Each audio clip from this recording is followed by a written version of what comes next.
is your local content? Do they attend your meetings? Do they vote in your local union elections? Do they support local union activities? Do they support community relief efforts sponsored by your local? Do you hear complaints that are not based on facts? Does a rumor mill create an issue at your local? Does your average member understand collective bargaining? Have you ever heard the question, why did the union put that in the contract? Do they understand the steps of the grievance procedure? Do they understand the importance of solidarity and protecting our rights and making us strong? Does your membership understand the function of the local union, the region, and the international staff? How many of your members know the name of your region director? Do they know what the region director does? Do they understand the difference between administrative and contractual leadership at your local? What percentage of your membership voted in the 2022 historic election? Did your local membership understand the requirements for each office? Do they understand the importance of making educated decisions when they vote? These are all reasons we need local union communication. Oftentimes, we will uh, get frustrated with the membership for not knowing things, but we haven't told them. That's what a local union communicator's job is to educate their membership and inform them of things going on. Now, tonight I would like to spend a few minutes giving you an overview of what Luca is, its history, the structure of it, talk about our conferences and awards, and some tips on communication methods. So let's jump right in with Luca history. The local Union Communication Association was founded in the 1970s. And to begin with, it fell under the direction of CAP. In the late 70s, it was moved to what was the Public Relations Department and named LUPA, Local Union Press Association. Now, the first Luca conference was held in 1978. And through the years, Luca worked to provide content and graphics and training for LUPA communicators.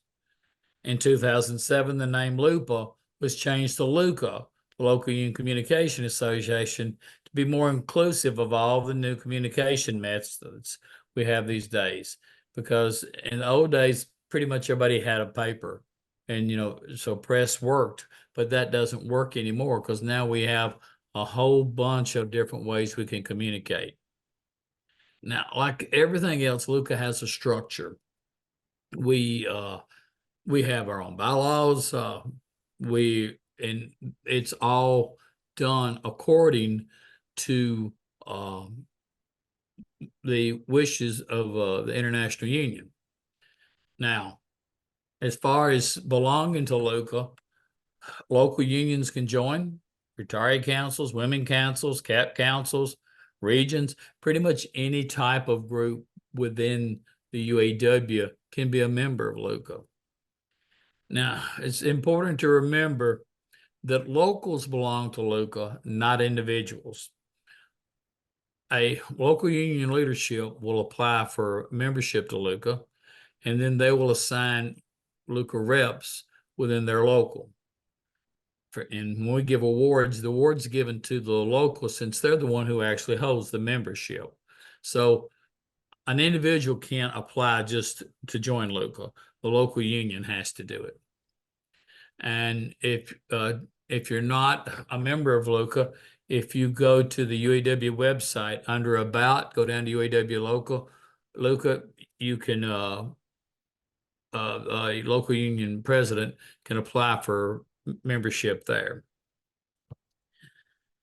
Now, Luca has its own set of bylaws, and the bylaws are like our Constitution that covers the way that we operate. And the bylaws can be amended by the council as the need arises. Currently, the bylaws committee for the Luca Advisory Council is myself, Debbie Kirchner, and Ryan Martin. And when changes are made, the council votes on it, and we send it to the international president for approval. So everything we do is approved by the International Union. The communications department is the major resource for Luca. They support us and give us help. But realistically, Luca is a function of the International Executive Board. And the reason it is because the direction of Luca comes from the Advisory Council. And the Advisory Council is made up of one person from each region, with each region director appointing a person to be their representative on the Advisory Council. The Luca coordinator, who is Roy, serves as a non-voting member of the Luca Advisory Council. So each of us are actually, who sit on the council, are representing our region director. Article 4 of the Luca bylaws state that all activities and business of UAW Luca should be governed and transacted by the Advisory Council, subject to Article 3 of these bylaws. Article 3 of the bylaws explain how people get on the council. Our bylaws say that we'll have a meeting at least once a year, talking about the Advisory Council, to go over editorial policies for the International Union and all the different ways they communicate. The Advisory Council is charged with calling conferences, and our bylaws also say that there can be regional conferences if so approved. The Advisory Council gets reappointed after every constitutional convention. At the end of the constitutional convention, each region director gets a notification to reappoint their person to the council. And so that's the way the council works. Now, to be on the council, a person has to be an active communicator, and they have to be a UAW member. The council then elects officers. The council has a chairperson, a vice chair, and a recording secretary. And the Advisory Council chair presides over all official meetings of Luca. Now, the chair is the spokesperson for the council, but decisions are made by the entire council. The council has monthly conference calls where we discuss issues like this training, where we make plans. And to remember, each council person serves at the pleasure of their director and are their representatives. I would encourage everybody to get to know your council member, because they're your greatest resource in your region. They should be your go-to person when you have questions or need help in some way. Now, the Luca Council consists of myself from Region 8, I'm the chair. The vice chair is Tiffany Thatcher, Region 2B. The recording secretary is Ryan Martin of Region 1A. David Michael sits on the council for Region 1. Debbie Kirchner sits on the council for Region 1D, and she's the Advisory Council Chair Emeritus. Darcy Guilford sits on the council for Region 4. Nicole Printup for Region 9. Karina Whitaker for Region 9A. And Roy Escanon is the Luca coordinator at the PR department and sits on the council. So get to know who your council person is. Luca's designed to provide local union communicators with the resources they need. Things such as content from the International Union regions and training. A local union communicator needs a lot of specific skills, and we do this through training with our Luca conferences. The Luca conferences are typically held once a year, with the exception of International Constitution years. Some years we have it on the Constitution year, and some years we don't. When we don't, we do it to try to encourage locals to send their Luca communicator to the Constitutional Convention. And our conferences are held at the Walter May Reuther Family Education Center at Black Lake. If you've never been to one, they're a great experience. At the conference, we have classes on a wide range of subjects: writing, photography, web design, social media, video. And we usually have daily sessions where we talk about the issues of the day and try to educate the delegates there on things that are going on that they need to be communicated back in their locals. Once a year, we have local awards. The local awards are designed to recognize outstanding achievement for local union communicators. We have some folks that do some fantastic work, and most of you guys do it on your own time with your equipment you bought yourself and equipment that you taught yourself to use. So it's important that we recognize these communicators that do such a great job of going above and beyond with their local union communication. Hopefully you feel like that local membership in Luca gives you the education, training, and knowledges to educate, to activate, and elevate your membership. Because at the end of the day, that's really what it's all about. I want to spend a few minutes talking about the roles and tools of a local union communicator.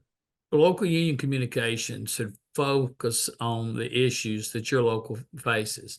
Now, why it's important we share messages from the international union and from our regions, the focus of your local union communication should be your local union and the specific issues that you have. You should use this to help build a sense of community within your local union membership. Now, local union communicators need to take their direction from their local union leaders. Remember, local union communicators are appointed positions, and you serve at the pleasure of your local union leadership. Now, because of that, the local union leadership is the final authority.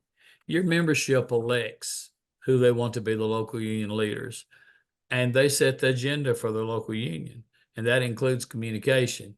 So it's always important to make certain that you're communicating things that your local union leadership feels important and need, and things that they feel that the membership needs to know.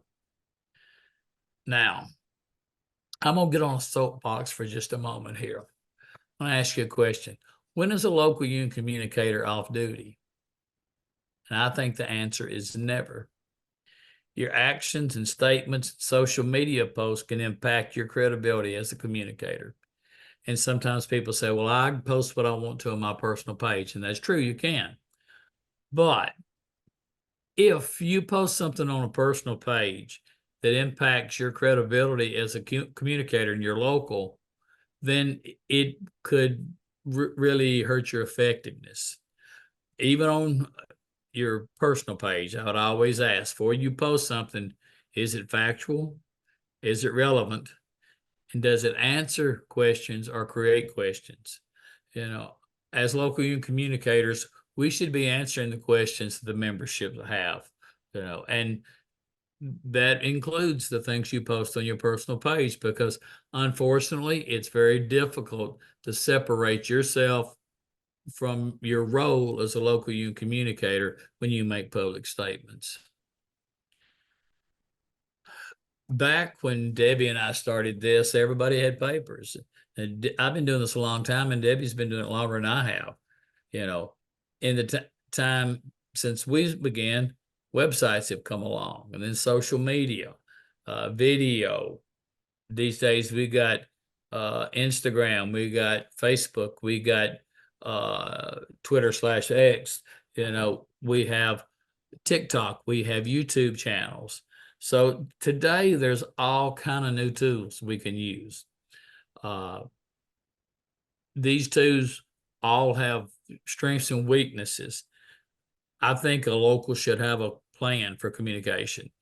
If you only put out a newsletter because you know it's the last week of the month, and we always do a newsletter last week of the month, you're checking a box rather than communicating.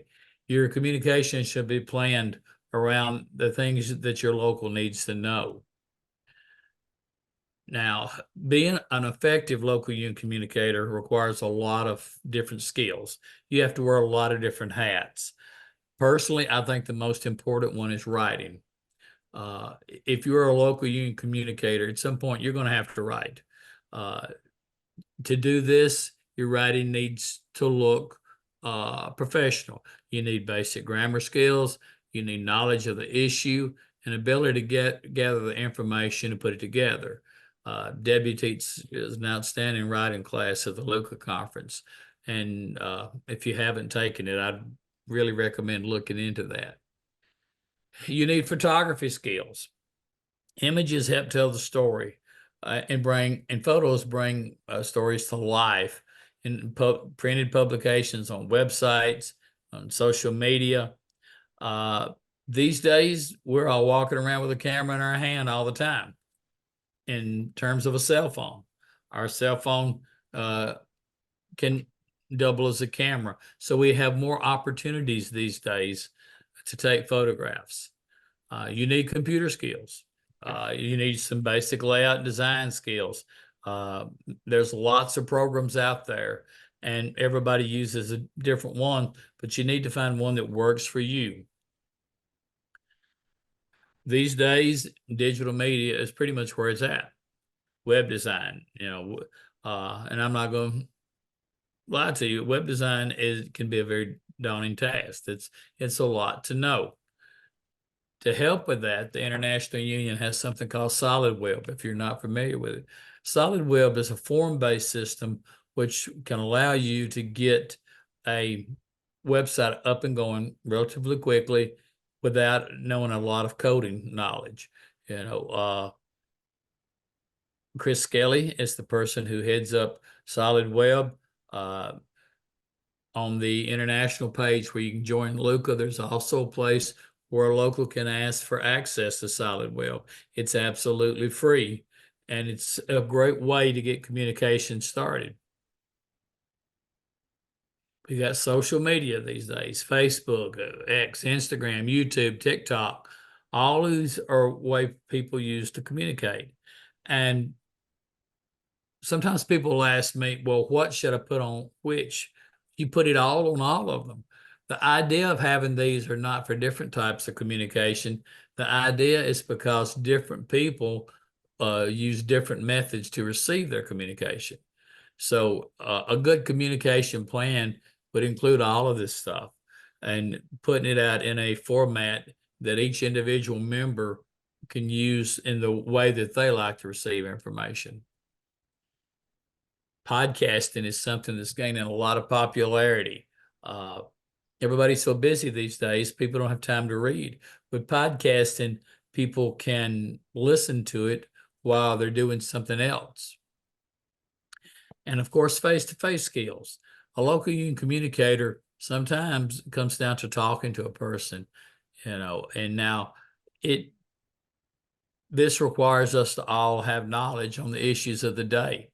I always feel like a local union communicator should be one of the best read people in the local, because you have to have facts to back up the things you talk about. All right, let's look at the individual tips. Newsletters. Newsletters have been a staple of local union communication for a long time, and there's a lot of advantages to them. With a newsletter, you can limit who has access to the information you put out, and then those people can share the papers with others, and it doesn't require any special equipment to read. Now, some of the challenges of newspapers is they're expensive to produce. These days, mostly the very large locals are the ones who still do newsletters simply based on cost. And the turnaround time is longer than digital, and you have to find a way to deliver them either by hand or by mail. If you're producing a newsletter for your local, you want to use a union printer if possible. We are union people and we support union businesses. And you have to make certain that everything you put in is correct. Always ask yourself, is the information you're putting out, is it educational? Is it inspiring? Is it uplifting? And if you get complaints about from people about your communication, don't take it as a bad thing. If people are complaining, that means they're actually looking at what you put out. So you can't always take complaints as to feel like you're not accomplishing anything, because at the end of the day, if people don't look at what we're putting out, that's when we have an issue. It's not necessarily the fact that somebody may not like what we put out. Websites in the late 90s became a very popular thing. Everybody had a website. Websites can be updated in real time, and they're much more cost effective than newsletters. And you can access them through your phone, through computers. Uh, the challenges with website is you got to have an internet connection. You got to have a device to read it, and they require specialized skills to produce. Social media. Social media gives us two-way communication, and like say Facebook, for example, people can leave messages, and you can have discussions back and forth. And it really doesn't take a lot of specialized skills to produce social media. Like Facebook, Instagram, all of these uh, social media outlets are relatively easy to use, and it allows you to share information from other sources pretty easily. But again, you got to have an internet connection. You got limited space of what you can share, and the ability for others to contribute is a two-edged sword, because sometimes what people contribute leads to misinformation. So that's something you have to think about and work out. Videos and podcasts. Like I said earlier, podcast is like the fastest growing thing out there, because people can listen to it while they're doing something else. Uh, and because it's spoken word, sometimes the message is a little bit more personal. John Keel and the group at 862 do a great job with their podcast. John's got that radio voice, and it's always good to listen to their podcast. There again, the challenges with that, while today we can do videos with our cell phone, you still need a certain amount of skill and some editing software to make the things that you do, video or podcast, look a little bit more professional. So, I personally see podcasts becoming more and more popular, and something more that we're going to try to address more at Luca conferences going forward, because people are interested in that. You got to remember, communication is like the most basic ingredient to creating solidarity. Only when we have solidarity can we take on these big corporations. Only when we have solidarity can we take on the special interest groups that fund our enemies. Only when we have solidarity can we come together as a working class people and accomplish the things that we need to accomplish. But local union communication should educate, activate, and elevate our membership. It gives a sense of purpose and hope for our members. In the absence of communication, you always have rumors, you have misinformation, and you have confusion. We need to make certain that we're designing communication that gives our members all of the tools they need to be active members. Now, you could make a difference with the communication for your membership. The difference you make should improve your membership, and whether it does or not is up to you. I personally, and on behalf of the entire council, would like to thank all of you for what you do. It's a thankless job. We all are aware of that.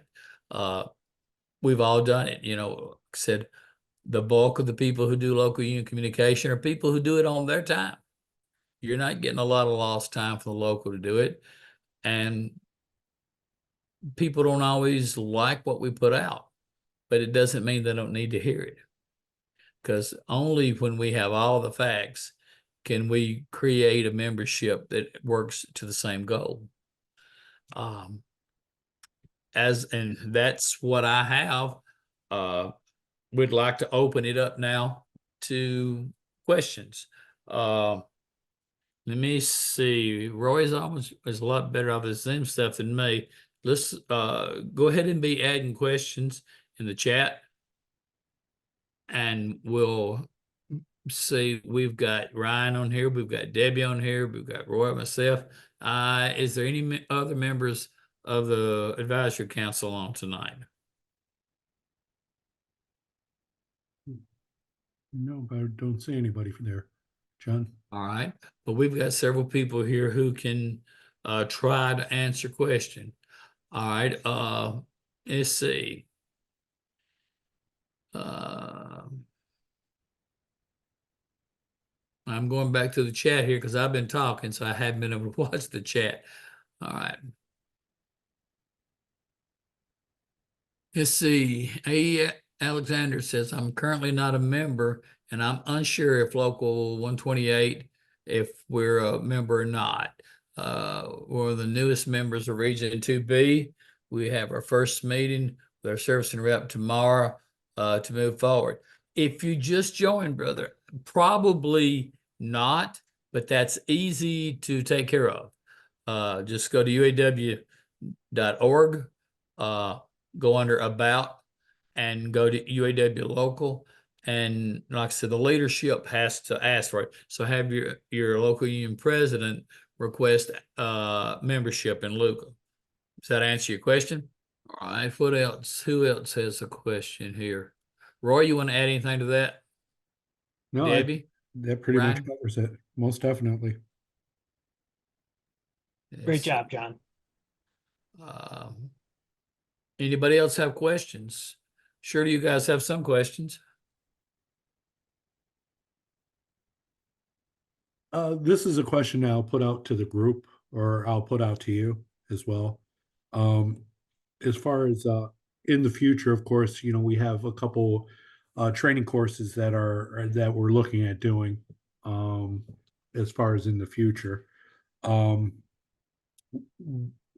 what do you think is going to what other courses do you think the Luca members would like to see?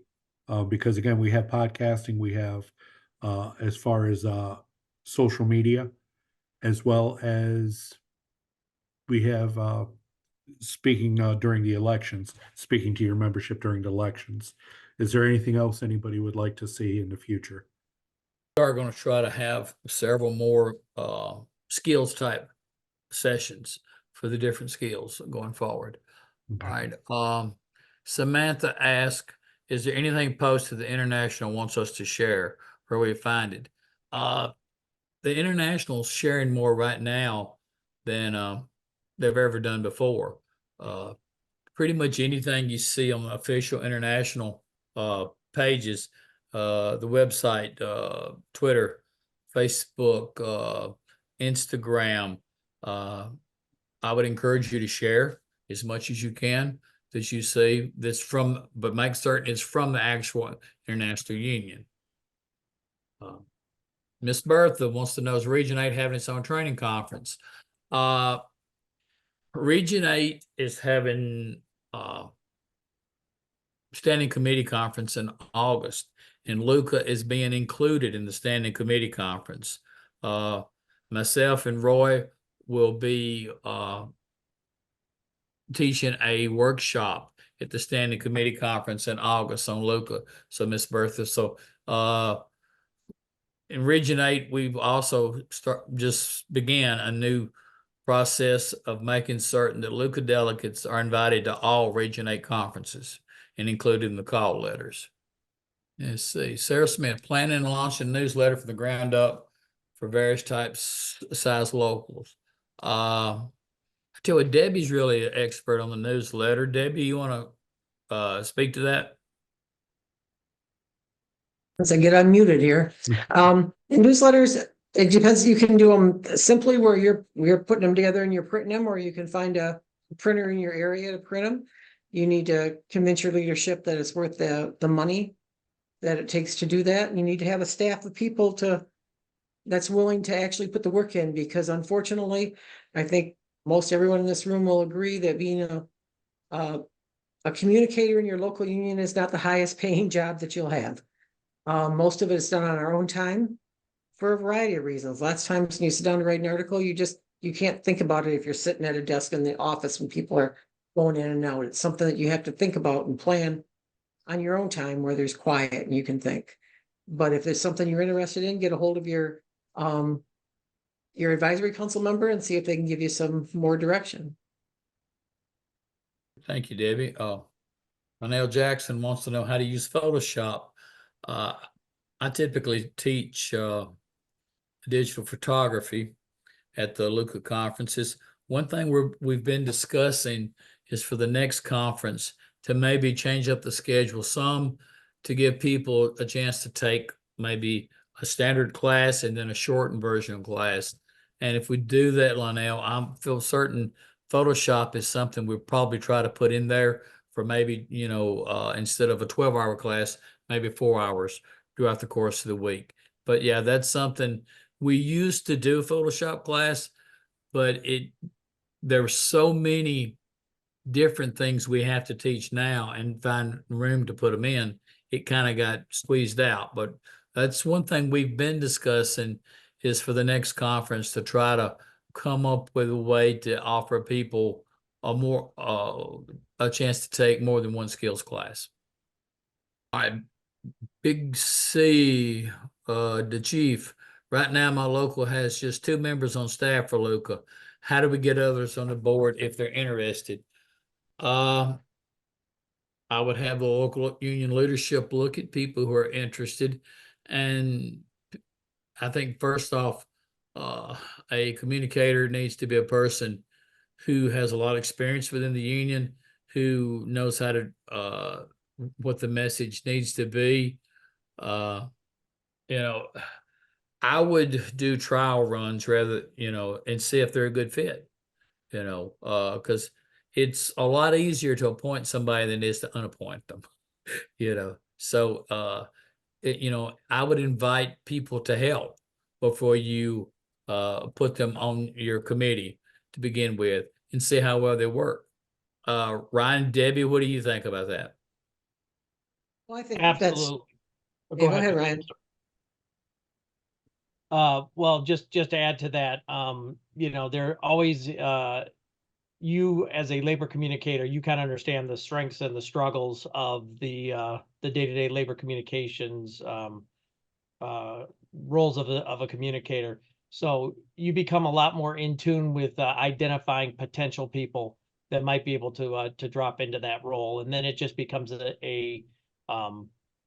it becomes a situation where you just need to convince your leadership that you need to grow a newsletter, and then maybe put together a business case. It's basically what I did. Our local is over 1,500 members. We've got almost 4,000. So we have 5 communicators on our newsletter committee, and the only reason we were able to achieve that is because I put together a business case full of arguments and then presented it to my president and vice president on the benefits of having communicators in each plant and what that would look like in regards to putting out a newsletter that would serve all of the 6 companies in our amalgamated local union. And Debbie, would you like to add anything to that? No. All right. Hey, John, Yolanda. real quick before we move on, we did miss Dave. We do see you, Dave. He asked, what would it take to possibly teach a class at the Luca conference? So if you want to touch on that. Dave's asking about teaching. Yeah. I would talk to my council person and offer your services. We're always looking for people who have specific knowledge to teach. I would caution you that putting together a 12-hour class is an awful lot of work. And maybe offer to co-teach with somebody to get a idea of how that worked. Like I said, we're always looking for people who have specific skills to help, and you could help locally, communicators in your region to begin with, but yeah, like I said, we're always looking for people who are interested in teaching. John, Yes. you have to remember that they need the support of their local union leadership and their regional leadership to be involved as being an instructor at Luca as well. Yeah, that's a good point, They Dave. need to be involved, yeah. Yeah, remember, everything we do is an extension of our region directors. So the region directors typically have to approve people who teach other regions, so. All right, back, Yolanda asks, someone has reached out to my local about interviewing members. Who do I contact to make certain these outside people want interviews or people the international approve? Um, that's, I would, me personally, I don't know that I would encourage my members on their own to speak to the outside press, because sometimes you can't always trust. I'm not saying don't tell them not to, but they probably need to make that decision on their own. What do you think, Debbie? I think that's true, and it's always helpful if they can interview them with somebody from your local there, like at the local union hall, or there's somebody from your communications team with them, and that way you have an idea of what they're saying. And if they, it's sometimes nerve-wracking to talk to a reporter or somebody, and your mouth gets overriding your brain, and if somebody else is there, they can stop you a little bit and say, and back it up a little bit before you get too much in trouble.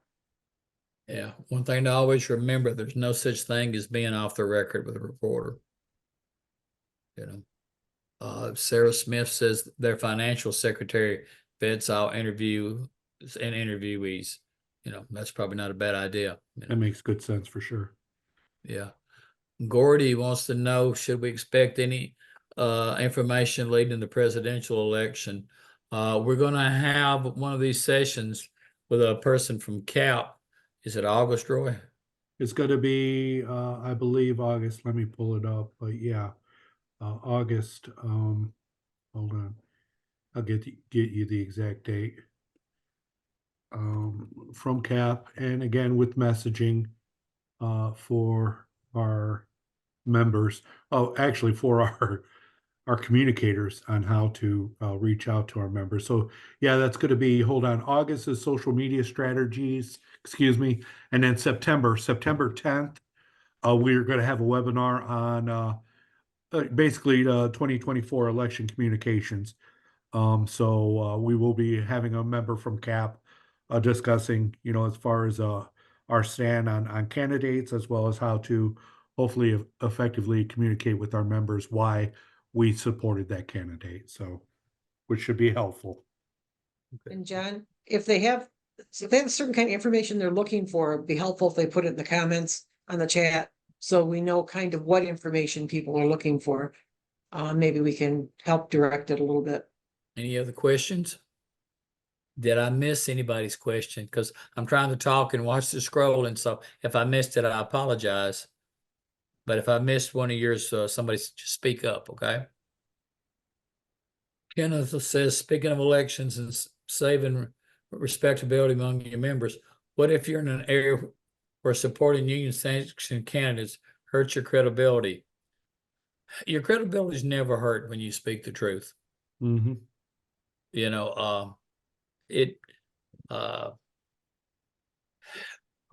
Sometimes your mettle as a communicator is really tested if you're willing to stand up and speak the truth, even when it's not popular. And unfortunately, sometimes we have to do that. But if we don't offer our members the truth and honest and factual information, they're not going to get it anywhere else. So sometimes you just have to do that. Roy, Ryan, Debbie, what do you think? I'm of the same fabric. Yeah, being a leader, sometimes you have views that are unpopular, but as long as it's a true belief, and again there are facts to support those beliefs, I have no problem with it, especially when it comes to candidates. That there are certain members that it doesn't matter, they're going to vote for who they vote for.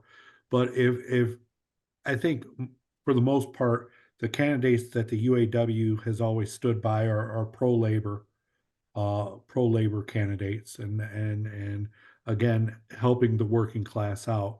And unfortunately, we live in a society where, they try to, basically cloud the truth with their, with their terminology. So it's difficult. It's difficult because you're always going to have those people out there that are going, sometimes vote against our best interests. But all you can do is try to solidify the votes that we do have, and then try to sway the votes of the people that are on the fence of a candidate, with facts. So I totally agree with what you're saying, John. First, And I'm sorry, John. oh, go Just to ahead, add to that, just to add to that point a little bit, I tell everybody in my beginning communicator class that Abraham Lincoln had a rule, and that was that he would wait 3 days to write an angry letter. And I think that's because he wanted to reflect and make sure that he was actually passionate about what he was talking about. And personal beliefs aside, when we get appointed to be a Luca communicator, that is a decision that is made by our leadership, and they expect us to reflect the beliefs of the international union. They expect us to be somebody that can be an example for other communicators and for our membership in regards to that. It's clear that in regards to our organizing efforts and all of the wins that we've been able to get recently, that's all been under one administration. And so, when the person comes out and supports, labor unions every chance they get, then that's why we decided to go with them. And your personal Facebook page, I just feel like sometimes when it comes to politics and everything, I try to leave it off my page. And because it just gets into you've never won a political argument on Facebook ever, I promise. And we are only here on this planet for a little bit of time. So why don't we talk about things like what we agree on? How about solidarity and building up unions and building up each other and growing communications and things of that nature? John? Hmm. Try to stay positive when you're talking. Give your members a reason to vote for somebody as opposed to voting against somebody, and try to find those issues that work in your local community, in your state, that are issues that they recognize as being their issues as well. You don't always have to put every single issue that you get some literature on, but try to find the ones that your members might relate to. And like everyone else said, there's a certain percentage of people that are not going to agree with decisions made by CAP, but it's our obligation to try to educate them on what those decisions are, and at the very least, the importance of voting. And I agree with that. I personally believe that you got three types of people out there. You got people who look at things objectively, people who have their own agenda, and people who listen to what everybody else says. Sometimes not necessarily argue, but sometimes I think it's important to present the facts from our point of view, because if you don't, the people who are just sitting back listening, they only hear one side. So, but I agree. I think you should be very positive in the way you do it, but yeah, it's important that, we present the facts so people can make decisions based on what the factual information is. Ben Bell asked, how can we balance our personal beliefs with that of the UAW if they conflict? The UAW beliefs are around issues that working families face every day. The UAW really doesn't take sides in a lot of social issues. They don't take sides in issues, matters of faith and things, because different people have their own beliefs and their own feelings. I would think that our personal beliefs, if we're truly supporting the cause of labor, should usually line up with the beliefs of the UAW. But that's just me.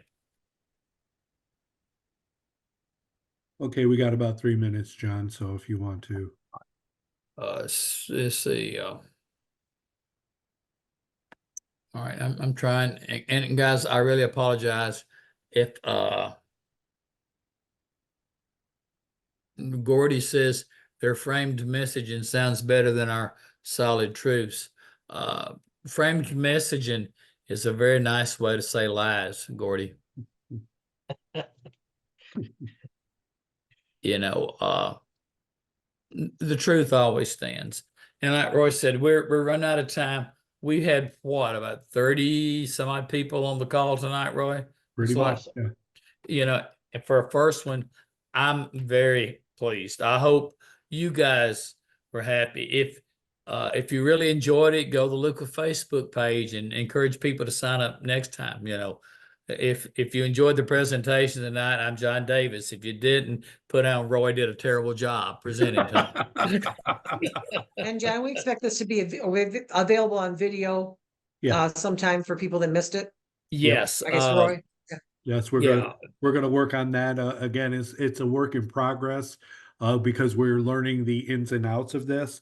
Again, in conclusion, John, thank you for being the first presenter of hopefully many webinars that we're going to be holding. Thank all the participants who took time out of your schedule. It's appreciated more than you realize. We look forward to continuing these. So again, as your schedule permits, we appreciate you guys attending as many as you can. And again, let your leadership know, how important training is, and that you're taking again, all of you took time out of your schedules to continue your training. So again, that could be appreciated. With that, John, we're done. And we have established a YouTube channel for Luca, and as soon as we can get this edited, we'll post it. We're going to post every one of them. So if you know somebody that missed it but like to go back, the plan is the YouTube channel is going to have a running library of all these that people can use for reference going forward. Great thing to show your local leadership if they're somewhat uncertain about whether they want to get how much involvement they want with Luca too. Yep. Yep. Put it in your business case. There you go. So All right. with that, Bye, everybody. thank you, everybody. Great Good night. job, John.